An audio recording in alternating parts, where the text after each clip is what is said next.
할렐루야. 여러분 한 주간에도 평안하셨습니까? 삶의 자리에서 영상으로 예배를 드리시는 모든 분들에게 하나님의 은혜와 평강이 함께하기를 간절히 바랍니다. 오늘 본문 말씀을 가지고 창세기 55번째 강해로 이삭과 리브가의 실수라는 제목으로 함께 은혜를 나누겠습니다. 우리 삶의 자리에서 함께 따라하시겠습니다. 이삭과 리브가의 실수. 감사합니다. 이 말씀에 앞서서 우리 지난 시간에 우리 살펴본 말씀에 대해서 간단하게 먼저 생각을 해보겠습니다. 우리는 지난 시간 현실이 막막한데도 오직 하나님의 약속의 말씀을 붙잡고 하나님께서 가라고 명하신 땅인 가나안 땅 브엘세바로 향했던 이삭의 모습을 보았습니다. 그리고 하나님의 약속의 말씀을 붙잡고 이삭이 믿음을 가지고 그렇게 행동하였더니 하나님께서 이삭에게 복을 주신 장면에 대해서 또 우리가 살펴보았습니다. 좀 더 구체적으로 이삭이 어떠한 복을 받았습니까? 브엘세바에 이르자 갑자기 그랄 땅 블레셋 왕인 아비멜렉이 그의 친구 아후사와 또 군대 장관 비골과 더불어 이삭을 찾아왔습니다. 그래서 찾아와서 평화 협정을 맺자고 해요. 화친하자고 하였습니다. 이삭이 어떤 복을 받았습니까? 외적의 침입으로부터 안전하게 되는 그런 복을 받은 것입니다. 이렇게 외부의 적으로부터 안전의 복을 받았을 뿐만 아니라 또 하나님의 약속의 말씀을 붙잡고 당장 눈앞에 보이는 것 없고 만져지는 것 없어도 하나님을 의지하며 그랄 땅에서 브엘세바로 옮겨왔더니 또 어떤 복을 받았습니까? 브엘세바에서 우물을 파는 우물마다 샘물이 물이 터져 나오는 그런 역사가 일어났습니다. 사랑하는 여러분, 우리가 이러한 이삭이 받은 복을 통해서 아주 중요한 교훈, 영적인 진리를 얻게 됩니다. 그 진리가 무엇입니까? 신앙생활을 잘하면 하나님께서 우리 현실의 문제를 해결하신다는 것입니다. 당장 이루실 것 같지 않아도, 불가능한 것 같이 보여도 하나님은 하실 수 있으세요. 하나님이 한번 만지시고, 하나님이 한번 불어버리시고, 하나님이 한번 손잡아 주시고, 하나님이 한번 지혜 주시고, 하나님이 한번 영감 주시게 되면 다 모든 문제가 해결될 수 있는 것이에요. 하나님은 우리가 가진 모든 문제보다 더 크고 위대하신 분이십니다. 할렐루야! 부디 저와 여러분 모두가 다 이삭처럼 여호와께 복을 받은 자가 다 되기를 간절히 주의 이름으로 축복합니다. 자, 이게 지난 시간에 우리가 살펴본 말씀이었고, 오늘 본문 말씀 이제 27장 강해를 하겠습니다. 사랑하는 여러분, 26장과 27장 사이에 시간의 차이는 대략 한 30년 정도의 시간이 흘렀다고 대부분의 성서신학자들이 이렇게 해석을 합니다. 그러니까 대략 이삭의 나이가 한 130살 정도 되었을 때 일어난 사건에 대한 기록이 바로 창세기 27장 말씀입니다. 그리고 오늘은 27장 말씀, 우리 본문 말씀을 통해서 이삭과 리브가가 실수를 하는 장면이 나오는데, 이런 이삭과 리브가의 실수를 통해서 또 우리가 영적인 교훈을 얻고자 합니다. 그 은혜가 되기를 바랍니다. 오늘도 한 절 한 절 읽어가며 하나님이 주신 은혜를 찾겠습니다. 그 은혜가 되기를 간절히 바랍니다. 할렐루야! 자, 먼저 1절을 함께 읽겠습니다. 1절입니다. 이삭이 나이가 많아 눈이 어두워 잘 보지 못하더니 맏아들 에서를 불러 이르되 내 아들아 하매 그가 이르되 내가 여기 있나이다 하니. 아멘. 사랑하는 여러분, 이삭이 이제 나이가 많아지게 되자 이삭이 무엇을 합니까? 에서를 급하게 부릅니다. 에서만 혼자 몰래 불러요. 에서를 불러서, 장남인 에서를 불러서 이삭이 하려고 했던 일이 무엇입니까? 장자권을 인정하고 장자권을 이제 인정하는 그런 의식, 축복을 하려고 이삭이 장남 에서를 몰래 부른 것입니다. 자, 근데 1절 말씀에 보면 우리가 좀 해석이 필요한 여러 구절이 좀 있습니다. 1절 말씀에 보면 이삭이 나이가 많아 눈이 어두워 잘 보지 못하더니 라는 말씀이 있습니다. 이삭이 나이가 대략 한 130세가라고 앞서 서두에서 말씀을 드렸는데, 그가 나이가 많아져서 눈이 어두워 잘 보지 못하였다라고 성경은 기록을 하고 있습니다. 자, 눈이 어두워 잘 보지 못하더니, 나이가 많아 눈이 어두워 잘 보지 못하더니 라는 이 구절에는 어떠한 의미가 있을까요?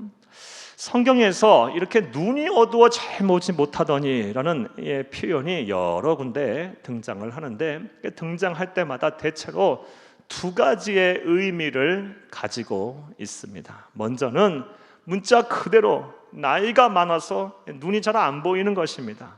백내장이 들었던 녹내장이 들었던 노안이 들었던 간에 이 나이가 많아져서 눈 또한 잘 보이지 않게 되었다라고 이렇게 해석을 할 수가 있습니다. 이게 첫 번째 해석이고, 성경에서 눈이 어두워 잘 보이지 않았다라는 이런 구절이 쓰일 때 또 다른 해석은 이제 영적인 의미로 해석을 하는 것입니다. 눈이 어두워 잘 보이지 않았다라는 말은 영적 분별력을 상실했다라는 이제 의미로 사용이 됩니다.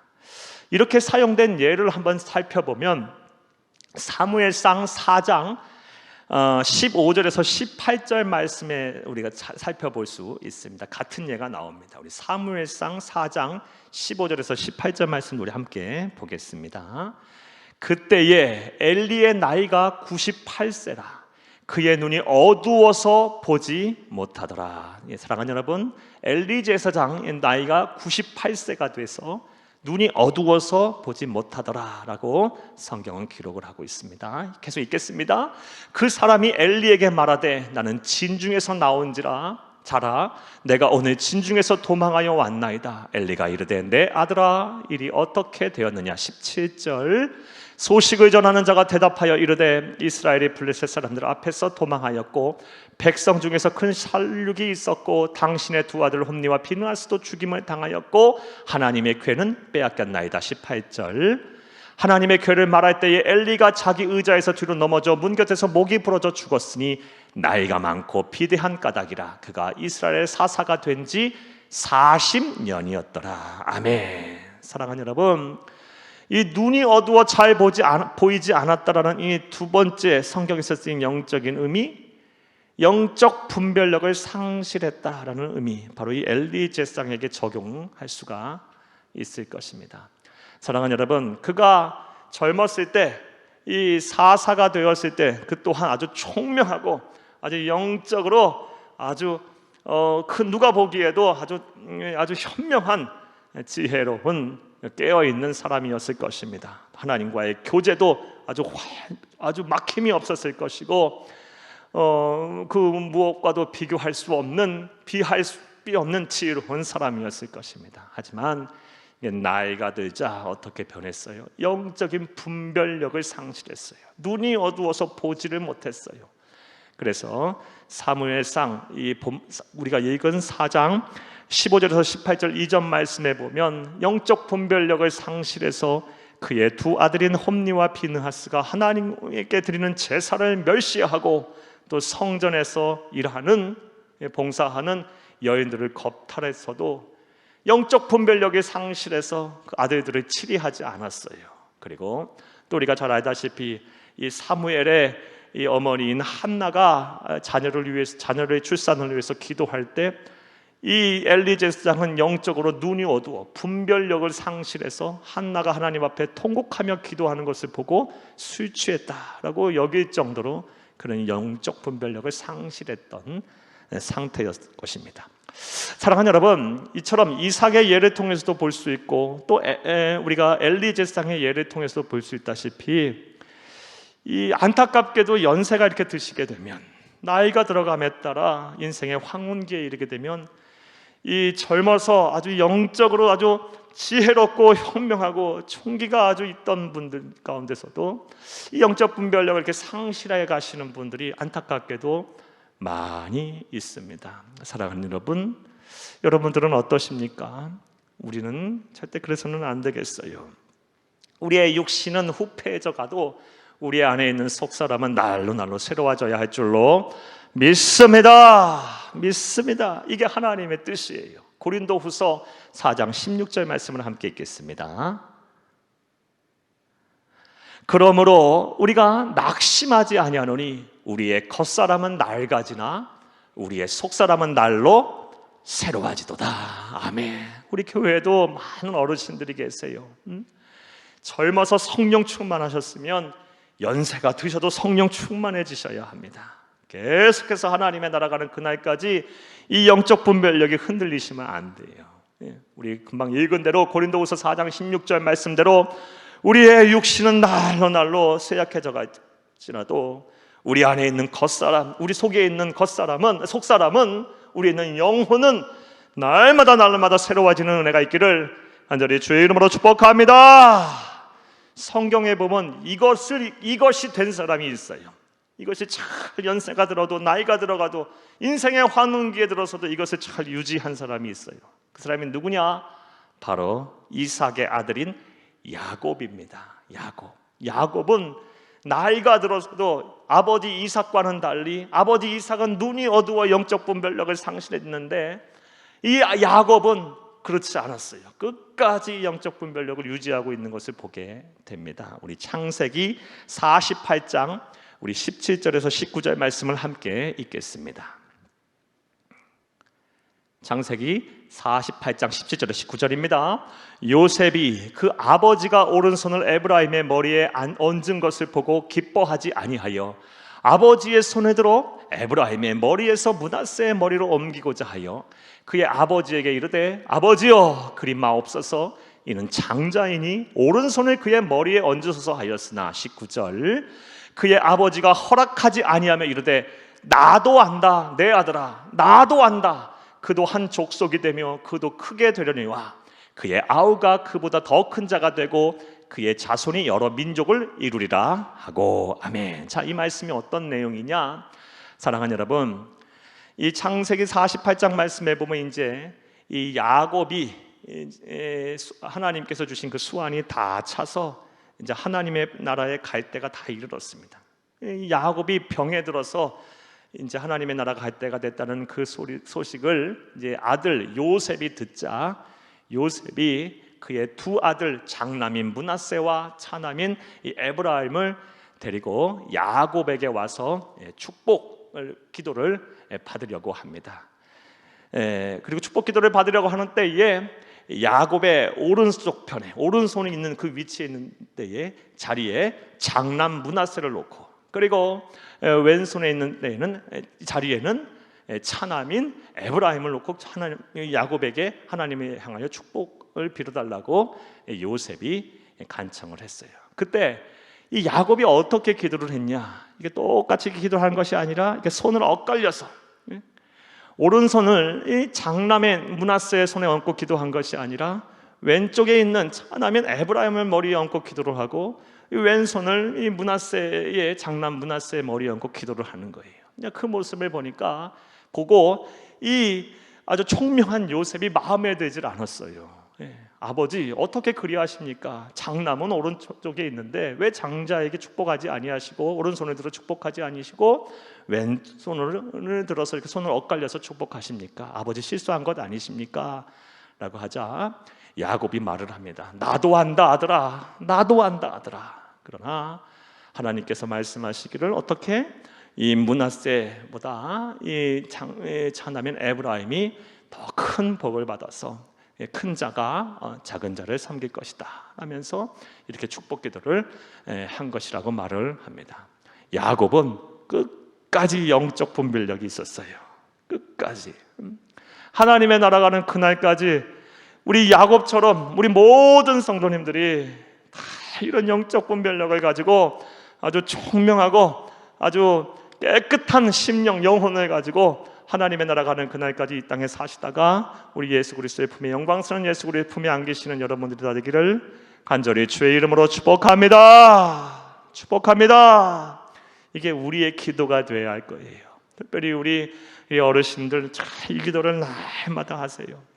고린도후서 4장 16절 말씀을 붙잡고 하나님이여 내가 낙심하지 않겠습니다. 내 겉사람 내 육신은 날로 낡아지지만 내 영혼은 하나님 날로 새롭게 해주시옵소서. 날로 새롭게 해주시옵소서라고 우리 특별히 어르신들, 연세 드신 분들, 인생의 황혼기를 맞이하신 분들 날마다 기도하시기를 부탁합니다. 또 우리 어르신이 아니라 할지라도 이것이 우리의 모두의 기도가 되어야 할 줄로 믿습니다. 자, 1절 말씀에 보면 이삭이 나이가 들자 어떠한 일을 행합니까? 몰래 비밀리에 장자인 에서를 불러서 그에게 장자권을 인정하고 수여하려고 합니다. 자, 그런데 이러한 이삭의 행동은 크게 잘못된 행동입니다. 잘못한 것입니다. 지금 이삭은 크게 하나님 앞에서 그리고 그의 가족들 앞에서 세상 앞에서 크게 실수를 한 것입니다. 자, 이삭이 어떠한 실수를 했는지 이제 좀 더 구체적으로 살펴보겠습니다. 자, 사랑하는 여러분, 이삭은 지금 어떠한 실수를 했을까요? 먼저 첫 번째로 이삭은 어떤 실수를 했냐? 자식에게 향하여 편애하고 있어요. 1절 말씀을 함께 다시 한번 읽겠습니다. 이삭이 나이가 많아 눈이 어두워 잘 보지 못하더니 맏아들 에서를 불러 이르되 내 아들아 하매 그가 이르되 내가 여기 있나이다 하니, 앞서 말씀드린 대로 지금 이삭이 에서를 부른 이유는 그의 장자권을 인정하고 수여하는 축복을 비는 그런 의식을 행하려고 지금 에서를 부른 것입니다. 자, 그런데 사랑하는 여러분, 이렇게 한 행동은 비밀리한 행동이죠. 이렇게 한 행동은 이삭이 에서를 특별하게 편애했기 때문에 이렇게 한 것이라고 우리가 볼 수가 있습니다. 왜냐하면 고대 근동의 문화를 우리가 보면 잘 알 수 있어요. 고대 근동의 문화는 이렇게 장자권을 인정하고 또 이렇게 축복을 비는 의식을 할 때는 비밀리에 하질 않았어요.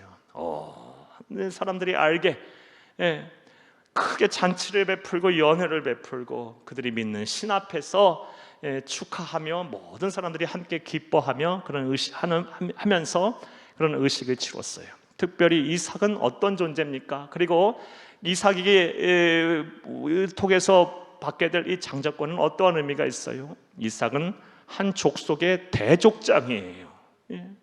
이렇게 비밀리에 에서에게 장자권을 인정하고 축복 기도를 할 이유가 없는 거예요. 그렇다면 왜 이렇게 했을까요? 말씀드린 대로 지금 이삭도 에서가 부족하다는 것을 알고 있었어요. 에서가 하나님의 축복의 계승자가 아니라는 것을 분명히 알고 있었어요. 하지만 이삭은 에서를 편애했기 때문에, 특별하게 더 사랑했기 때문에 이러한 일을 행한 것입니다. 자, 이러한 이삭의 에서를 향한 편애가 낳은 결과가 무엇입니까? 사랑하는 여러분, 우리가 이후에 또 살펴보고 또 잘 알다시피 평생 동안 에서와 이 야곱은 원수지간으로 지냈어요.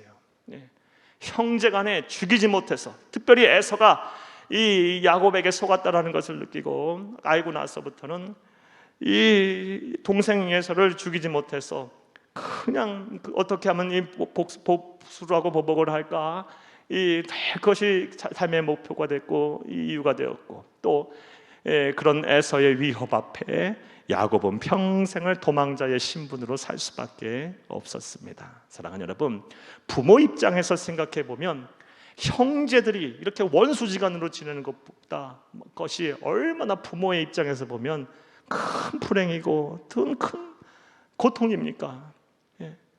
자녀들이 그냥 평안하게 서로 우애하고 사랑하며 사는 것이 사람만 줘도 그 부모 입장에서는 참 기쁘고 행복한 일 아니겠어요? 근데 이 자녀들이 서로 막 죽이지 못해서 혈안이 되고, 특별히 이 누군가가 그 칼날에 피하여 도망자로서 산다고 한다면 그것을 지켜보는 부모 입장에 어떻겠어요? 하루하루의 삶이 지옥일 거예요. 그리고 마음이 아파서 살 수가 없었을 거예요.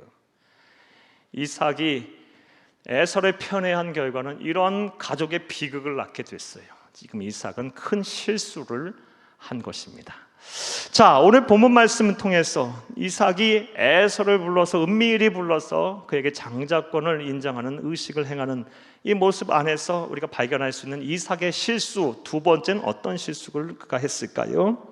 사랑하는 여러분, 지금 이삭은 아주 조급한 마음, 조급증에 빠져서 하나님을 향한 이 신앙을 저버리는 불신앙의 길을 이삭은 지금 걸어가고 있음을 보게 됩니다. 우리 2절 말씀을 함께 읽겠습니다. 이삭이 이르되 내가 이제 늙어 어느 날 죽을는지 알지 못하니. 아멘. 사랑하는 여러분, 앞서 서두에 지금 이삭의 나이 130세라 그랬어요. 대략. 자, 이렇게 130세가 되자 지금 이삭은 불안해졌어요. 조급함에 빠졌어요. 자신이 언제 죽을지 모르겠다라는 생각이 들었어요. 그래서 이 조급증에 빠져서 하나님의 뜻과 하나님의 계획과는 전혀 상관없이 자신의 뜻과 자신의 의지대로 살려고 해요. 그리고 야곱이 아닌 에서를 그의 후계자로 삼으려고 합니다. 사랑하는 여러분, 이렇게 에서가 불신앙의 길을 걸어간 것은 조급함 때문이에요. 당장 지금 이 일을 처리하지 않으면 어떻게 될지 모르겠다라는 이 조급증에 빠져서 이러한 일을 행한 것입니다. 사랑하는 여러분, 그런데 이후에 이삭이 몇 살이나 더 산지 아십니까? 사랑하는 여러분, 창세기 35장 28절에서 29절 말씀에 보면 43살, 어떤 분들 작게는 43살, 일반적으로는 50살 더 살고 180세에 죽었어요. 대략 50년을 더 살았어요. 그러나 당장 조급한 마음에 이런 불순종, 불신앙의 길을 걸어간 것입니다. 사랑하는 여러분, 그런데 이러한 이삭의 잘못을 우리가 너무 우리의 삶의 현장에서, 오늘날 우리가 이 삶의 현장, 신앙의 현장에서 많이 이런 우를 범하고 있어요. 얼마나 우리가 이런 우를 많이 범합니까? 당장 하나님께서 말씀한 대로 기도 응답이 없으면 기도하다가 그냥 주저앉아 버리고, 신앙생활 하다가, 예배 생활 하다가, 하나님 앞에 결단하며 기도하고 찬송하고 예배하다가, 사명 감당하다가 하나님께서 당장 내 삶의 문제 해결해 주시지 않으면 또 그냥 주저앉아 버리고 불신앙의 길, 불평과 원망한 삶으로 체념의 길로 가는 것이 오늘날 우리의 모습이 아닙니까? 사랑하는 여러분, 이 조급증을 버려야 돼요. 우리는 인내해야 해요. 믿음을 가져야 합니다. 성경에 보면 아브라함은 25년을 기다렸고, 사랑하는 여러분, 다윗도 대략 한 25년 정도의 시간을 약속의 말씀이 이루기까지 참고 견뎠고, 우리 구주 예수님께서도 30년의 생활을 가난한 목수의 아들로서 사셨고, 3년의 시간을 공생애로서의 삶을 살기 위한 시간을 30년이라는 시간을 참고 견디며 인내하셨어요. 따라서 저와 여러분 또한 이렇게 조급증에 빠져서 불신앙으로 가는 이런 우를 범하지 말아야 할 것입니다. 할렐루야! 특별히 이 전 세계적인 이 팬데믹 현상 속에서 코로나 바이러스가 이렇게 창궐하고 재확산되는 이 시점에 가장 필요한 영성이 이게 아닐까라는 생각을 말씀을 준비하며 생각해 봤어요. 기다림의 영성, 인내하고 참고 견디며 조급해하지 아니하고 하나님의 때를 기다릴 줄 아는 이 영성이 지금 우리에게 가장 필요한 것이 아닐까라는 생각이 듭니다. 이건 여러분들을 향해서 하는 말씀이기 전에 저를 향한 또 말씀이기도 해요. 우리 모두의 말씀이기를 바랍니다. 사랑하는 여러분, 언제 이 상황이 끝나게 될까? 언제 이 찌긋하고 지루한 상황들이 다 끝나게 될까? 언제 다시 평상시의 삶으로 돌아갈 수 있을까? 언제가 되면 정말 하나님이 그 약속하신 때가 정말 언제가 올까? 여러분, 조급해하지 마시고 저와 여러분 하나님의 약속 굳게 붙잡고 우리 잠잠히 하나님의 때를 잘 기다려야 할 줄로 믿습니다. 하나님은 살아계시고 그의 말씀은 변함이 없으시니 하나님은 반드시 때가 되면 이루실 것입니다. 할렐루야! 자, 이삭이 어떤 실수를 저질렀습니까? 불신앙으로 이어진 조급함. 이 조급함 때문에 불신앙이라는 실수를 저질렀어요. 또 이삭이 에서를 은밀하게 불러서 장자권을 인정하고 수여하는 의식을 행하는 모습을 통해서 우리가 발견할 수 있는 이삭의 실수는 뭘까요? 이삭은 지금 하나님의 섭리와 예정 그리고 하나님의 계획을 부정하고 있습니다. 사랑하는 여러분, 창세기 25장 22절에서 23절 말씀에 보게 되면 하나님께서는 분명 야곱과 에서가 태어나기 전에 리브가와 이삭에게 예언의 말씀, 선택과 예정, 계획, 하나님의 말씀, 하나님의 계획을 알려주셨어요. 큰 자가 어린 자를 섬기게 될 거다.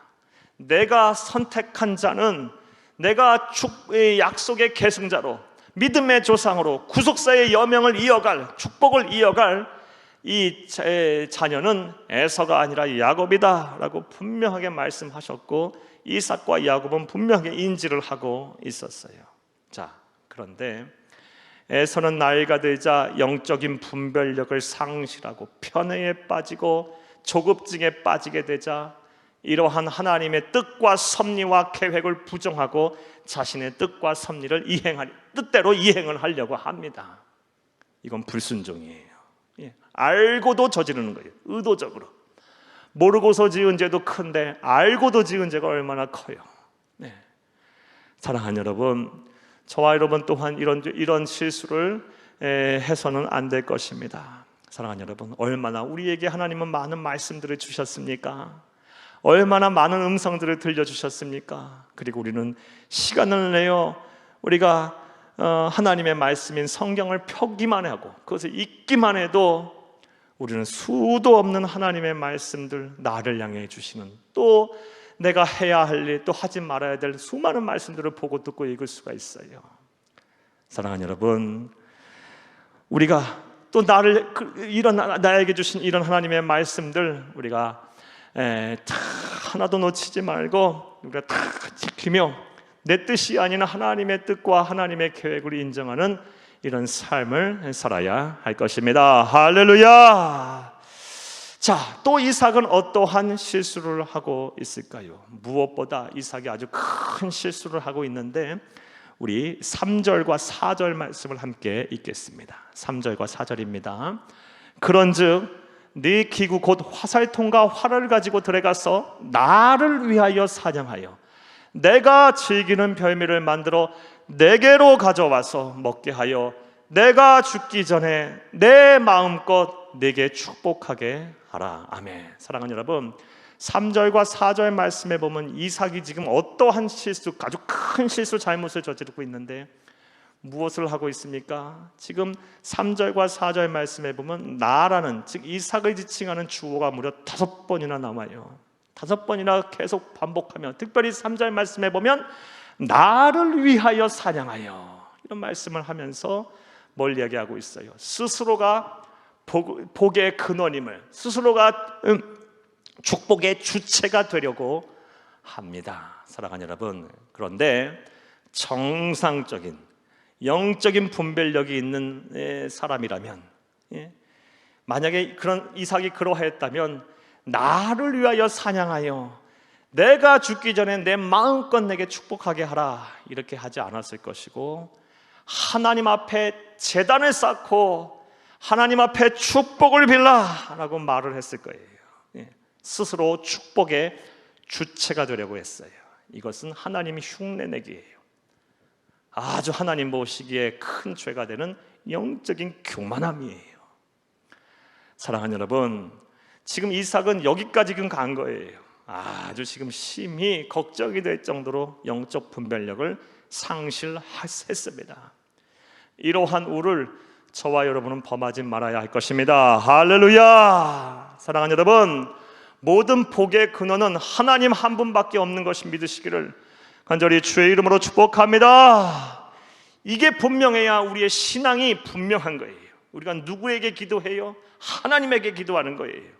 우리가 누굴 보고 신앙생활해요? 사람이 아닌 하나님을 보고 하는 거예요. 이게 헷갈리게, 이게 분명하게 하지 않으면 하나님 한 분은 제대로 섬기지 못해요. 우상 숭배하게 되는 거예요. 영적 교만함에 빠져 타락한 성도가 되는 거예요. 사랑하는 여러분, 복을 주시는 분은 오직 하나님 한 분밖에 없습니다. 우리의 삶을 주관하고 다스리시고 이끄시는 분, 보호하시고 책임지시는 분 또한 하나님 한 분밖에 없는 것을 믿으시기를 간절히 주의 이름으로 축복합니다. 성경 말씀에 보면 하나님께서 복을 주시겠다 말씀하시면서 당신께서 복의 근원이심을 말씀하신 내용이 참 많아요. 창세기 1장 22절 말씀에 태초에 천지를 창조하시고 사람을 만드신 이후에도 내게 너의 복을 주리니 네가 생육하고 번성할 땅에 다스리라 충만하라고 말씀하셨부터 시작해서 하나님 당신께서 복의 근원임을 분명하게 말씀하셨어요. 여러분에게 특별히 우리가 그동안 잘 읽지 못했던 말씀, 복과 관련, 하나님이 복 주시는 하나님이란 말씀 한 구절 제가 읽다가 제게 은혜가 돼서 여러분에게 한 구절 여러분에게 소개해드리려고 해요. 에스겔서 34장 26절 말씀 함께 읽겠습니다. 내가 그들에게 복을 내리고 내 산 사방에 복을 내리며 때를 따라 소낙비를 내리되 복된 소낙비를 내리리라. 아멘. 이 말씀 새벽에 성경 읽다가 이 말씀 막 크게 감동이 됐어요. 여러분에게도, 저와 여러분에게도 하나님께서 복을 내리되 때를 따라 소낙비를 내리되 복된 소낙비가 쏟아지기를 간절히 주의 이름으로 축복합니다. 그래서 이 어려운 때에도 정말 하나님의 은혜와 하나님의 살아계심을 보며 그 영광을, 하나님이 주시는 영광을 누리며 보며 사는 우리 귀한 성도님들이 다 되기를 간절히 주의 이름으로 축복합니다. 누구에게 이런 복을 주십니까? 오직 복을 주시는 분은 하나님 한 분이시다 라는 것을 인정하며 하나님만을 섬기는 자가 이런 복을 받는 것입니다. 할렐루야. 자, 정리해 보겠습니다. 지금 이삭은 어떠한 실수를 했습니까? 하고 있습니까? 사랑하는 여러분, 먼저는 자식을 편애했어요. 그 결과가 아주 참담했어요. 가정이 지옥같이 변했어요. 형제들이 막 칼부림을 하는 싸움터가 되게 만들어 놨어요. 그리고 이 조급함에 빠져 하나님의 뜻과 하나님의 계획을 완전히 무너뜨려 버리고 자신의 뜻과 자신의 계획대로 하려는 그런 불신앙의 길을 걷게 돼요. 조급함에 빠져서 불신앙으로 이어졌어요. 그리고 하나님의 섭리와 예정 그리고 계획을 부정합니다. 나아가 무엇보다 가장 큰 죄인 영적 교만함에 빠져 스스로 복의 주체임을 이야기하고 있어요. 사랑하는 여러분, 우리가 우리의 삶 속에서 이런 이삭을 교훈 삼아 이런 실수를 하지 않아야 할 것입니다. 할렐루야. 자, 1절부터 4절까지 말씀을 이제 드렸고요. 이제 5절 말씀을 보겠습니다. 5절 말씀은 의도적으로 아주 비밀리에 하나님의 계획을 이렇게 바꾸려고 했던 이삭의 불신앙에 대해 하나님께서 이제 대응하시는 장면입니다. 5절 말씀을 함께 읽겠습니다. 이삭이 그의 아들 에서에게 말할 때에 리브가가 들었더니 에서가 사냥하여 오려고 들로 나가매. 은밀하게 이삭이 에서만 불러서 이 일을 처리해 버리려고 했는데 아무도 모르게 의도적으로 비밀리에 이 일을 처리하려고 했는데, 사랑하는 여러분, 하나님이 아셨어요. 그리고 또 누가 알았어요? 리브가가 알았어요. 이 구절을 통해서 우리가 알 수 있는 교훈이 무엇입니까? 세상에 비밀은 없다라는 거예요. 세상에 비밀은 없어요. 행여 사람의 눈은 속일 수 있을지라도 하나님의 눈은 속일 수가 없어요. 세상에 비밀이란 없어요. 사랑하는 여러분, 따라서 우리가 죄를 졌으면 반드시 내가 죄인임을 인정하고 회개해야 돼요.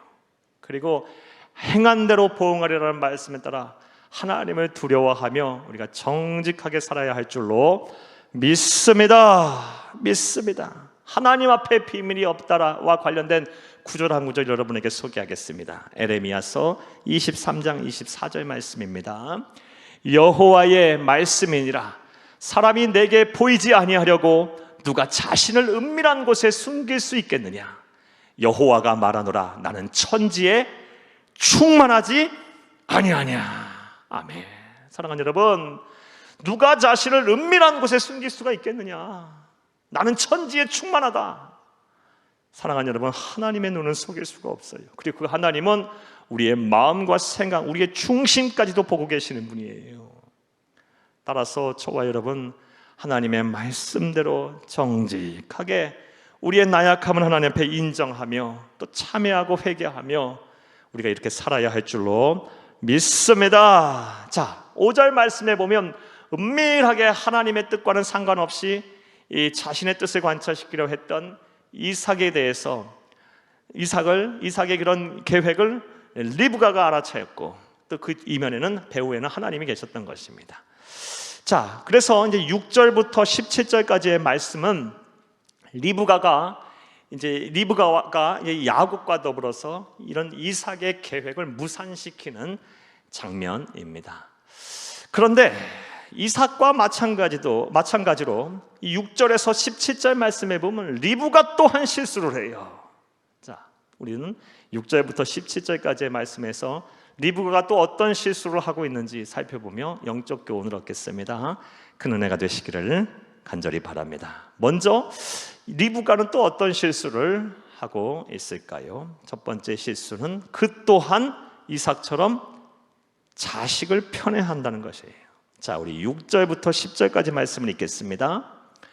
리브가가 그의 아들 야곱에게 말하여 이르되 네 아버지가 네 형 에서에게 말씀하시는 것을 내가 들으니 이르시기를 7절 나를 위하여 사냥하여 가져다가 별미를 만들어 내게 먹게 하여 죽기 전에 여호와 앞에서 내게 축복하게 하라 하셨으니 그런즉 내 아들아 내 말에 따라 내가 네게 명하는 대로 9절 염소떼에 가서 거기서 좋은 염소 새끼 2마리를 내게로 가져오면 내가 그것으로 내 아버지를 위하여 그가 즐기시는 별미를 만들리니 네가 그것을 네 아버지께 가져다 드려서 그가 죽기 전에 네게 축복하기 위하여 잡수시게 하라. 부창부스예요. 아버지는 장남인 에서 편이고 어머니는 차남인 이 야곱 편이에요. 편애하고 있어요. 앞서 말씀드린 대로 이 부모의 편애로 인해서 이 형제간에 큰 분란이 일어나고 평생 한 사람은 도망자로 살아야 했고 한 사람은 큰 마음의 상처를 갖고 그냥 보복을 하려고 평생 일을 가는 이런 가족이 그냥 지옥같이 변하게 됐어요. 부모의 편애에 대한 결과예요. 사랑하는 여러분, 우리 또한 이러한 이삭과 리브가의 실수가 우리의 실수가 되지 않아야 할 것입니다. 할렐루야. 자녀들을 아주 고루고루 사랑하세요. 그리고 자녀가 혹시 한 자녀라면 여러분 그 자녀에게만 모든 것을 그냥 걸고 자녀만 보고 살지 말고 남편도 사랑하시고 부모도 더 사랑하시고 형제들도 더 사랑하세요. 교우관계도 마찬가지예요. 우리는 다 예수 그리스도의 보혈의 피로 한 식구가 된 한 가정이 된 사람들이에요. 특별히 막 누구 하나에만 매달려서 그 사람 없으면 안 된다 하며 그 사람만 편애하지 말고 두루두루 다 사랑하세요. 우린 다 한 형제 한 자매예요.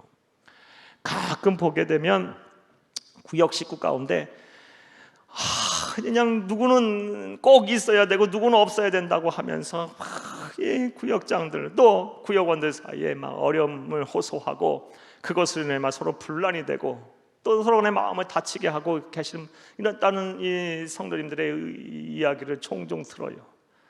사랑하는 여러분, 우리는 예수 그리스도로의 보혈의 피로 한 형제 자매가 된 사람들이에요. 우리 구역장은 또 교사는 또 우리 먼저 믿은 성숙한 신앙인들은 다 영적인 아버지 어머니의 마음을 가지고 우리 두루두루 다 편애하지 않고 사랑해야 할 줄로 믿습니다. 리브가 또한 이삭처럼 자식을 편애하는 이런 실수를 범하고 있습니다. 자, 또 리브가가 어떠한 실수를 하고 있을까요? 11절에서 이제 17절 말씀을 보겠는데 아주 심각한 잘못을 또 저지르고 있어요. 어떠한 잘못을 저지르고 있냐? 리브가는 지금 하나님의 뜻을 이루기 위해, 하나님의 뜻이 무엇입니까? 축복의 계승자, 복의 계승자 장자권은 야곱에게 흘러간다는 것이 이게 하나님의 섭리와 계획이었어요. 이 뜻을 이루기 위해 수단과 방법을 가리지 않습니다. 하나님의 뜻대로 이것이 이루어지고 하나님의 계획대로 이것이 행해져야 되는데 리브가는 인간적인 방법을 사용하여 수단과 방법을 가리지 않고 이것을 이루려고 해요. 이것 또한 큰 실수였어요. 우리 함께 11절에서 17절 말씀을 읽겠습니다. 야곱이 그 어머니 리브가에게 이르되 내 형 에서는 털이 많은 사람이요 나는 매끈매끈한 사람인즉 아버지께서 나를 만지실진데 내가 아버지의 눈에 속이는 자로 보일지라 보곤고사하고 저주를 받을까 하나이다. 그래도 야곱은 양심적이죠. 13절 말씀 보겠습니다. 어머니가 그에게 이르되 내 아들아 너의 저주는 내게 돌리리니 내 말만 따르고 가서 가져오라. 그가 가서 끌어다가 어머니에게로 가져왔더니 그의 어머니가 그의 아버지가 즐기는 별미를 만들었더라. 15절 리브가 집안 자객에 있는 그의 맏아들 에서의 좋은 의복을 가져다가 그의 작은 애들 야곱에게 입히고 또 염소 새끼의 가죽을 그의 손과 목에 매끈매끈한 곳에 입히고 17절 자기가 만든 별미와 떡을 자기 아들 야곱의 손에 주니 수단과 방법을 가리지 않아요. 막 거짓말을 해요. 예. 사랑하는 여러분, 하나님의 일은 주의 일은 늘 정직하고 흠이 없게 해야 되는 거예요. 예. 예. 하나님의 뜻을 이루려고 하는 과정에서는 사랑하는 여러분, 수단과 방법을 가리면서 이렇게 행해서는 안 돼요. 예. 결과만 좋아서 되는 것도 안 되고 과정 또한 좋아야 되는 것임을 믿으시기를 간절히 주의 이름으로 축복합니다. 축복합니다. 로마서 말씀에서는 이걸 분명히 우리 말씀하고 계세요. 로마서 12장 21절 말씀을 함께 읽겠습니다. 악에게 지지 말고 선으로 악을 이기라. 선으로 악을 이기라. 모든 우리가 행하는 일 통해서 수단과 방법을 가리지 말고 가리지 않고 행하여서 막 누군가의 마음을 아프게 하고 막 피눈물 나게 하고 또 막 누군가를 실족하게 하고 그러고서 결과만 좋아서 된다? 안 돼요. 하나님이 인정하지 않아요. 예전에 어떤 성도님은 이렇게 말씀하시는 분 계셨어요. 저에게 막 오셔서 자랑하시는 거예요. 제가 막 이런 사람들을 전도했어요. 어떻게 전도하셨습니까? 했더니 본인 이야기도 아닌 막 간증을 지어내서 막 했더니 그 사람이 막 감동을 받고 예수를 믿게 됐다라는 거예요. 예, 사랑하는 여러분, 그렇게 해서는 안 되는 거예요. 예, 결과도 좋아야 되지만 이 과정도 좋아야 되는 거예요. 선으로 악을 이겨야 될 줄로 믿습니다. 하나님의 나라는 그렇게 해서 하나님의 나라를 이루어가는 것이 아니에요. 예, 하나님의 나라는 언제나 정직하며 겸손하고 그리고 성결하며 마음이 청결한 자를 통해서 하나님이 이루어 가시는 거예요. 예, 저와 여러분이 이런 리브가의 실수를 행하지 이브가의 실수를 범하지 이런 우를 범하지 않아야 할 줄로 믿습니다. 선으로 악을 이기라. 하나님의 뜻이라고 할지라도 그것을 이루어가는 과정 또한 선해야 한다. 악해서는 안 된다. 거짓을 행해서는 안 된다라는 것이 리브가의 실수를 통해서 우리가 배울 수 있는 영적인 교훈입니다. 자, 사랑하는 여러분, 오늘 우리는 이 이삭의 실수 그리고 리브가의 실수를 통해서 영적 교훈을 얻었습니다. 자, 이렇게 이삭의 실수, 리브가의 실수하는 모습을 보게 되면 이삭과 리브가에 대해서 여러분은 어떤 생각이 드십니까? 참 우리와 별반 다르지 않은 사람들이다라는 생각이 들어요. 아니, 우리보다 더 못하다는 생각도 들어요. 자, 그런데 하나님은 중요한 것은 하나님은 그들을 믿음의 조상으로 세워 가셨다라는 거예요. 예, 이를 통해서 우리는 어떤 하나님을 발견할 수 있습니까? 우리의 실수와 우리의 허물을 덮어가면서 우리를 때로는 연단하시고 또 우리에게 고통을 주고 또 지긋지긋한 기다림의 시간을 가지게 하시면서 우리를 정금같이 이렇게 새롭게 만들어가는 그 하나님, 우리의 실수를 덮으시는 그 하나님을 우리는 볼 수가 있습니다. 사랑하는 여러분, 이러한 하나님을 여러분 바라보며 또 우리 믿으며 그 하나님께 여러분의 삶을 맡기며 여러분 신앙생활 잘 하시기를 간절히 주의 이름으로 부탁을 드립니다. 특별히 이 코로나19 바이러스 확산의 시대에 여러분 삶의 자리에서 하나님께 예배를 드리고 경건의 시간을 가지며 또 삶의 자리에서 하나님을 만나고 또 사명을 감당해야 할 때, 특별히 여러분은 이러한 때 여러분의 실수를 덮으시고 여러분을 끝까지 포기하지 아니하시는 그 하나님을 인정하며 하나님께 여러분의 삶을 맡기고 여러분의 신앙의 자리, 사명의 자리, 가정의 자리를 잘 지키시기를 간절히 주의 이름으로 축복합니다. 축복합니다.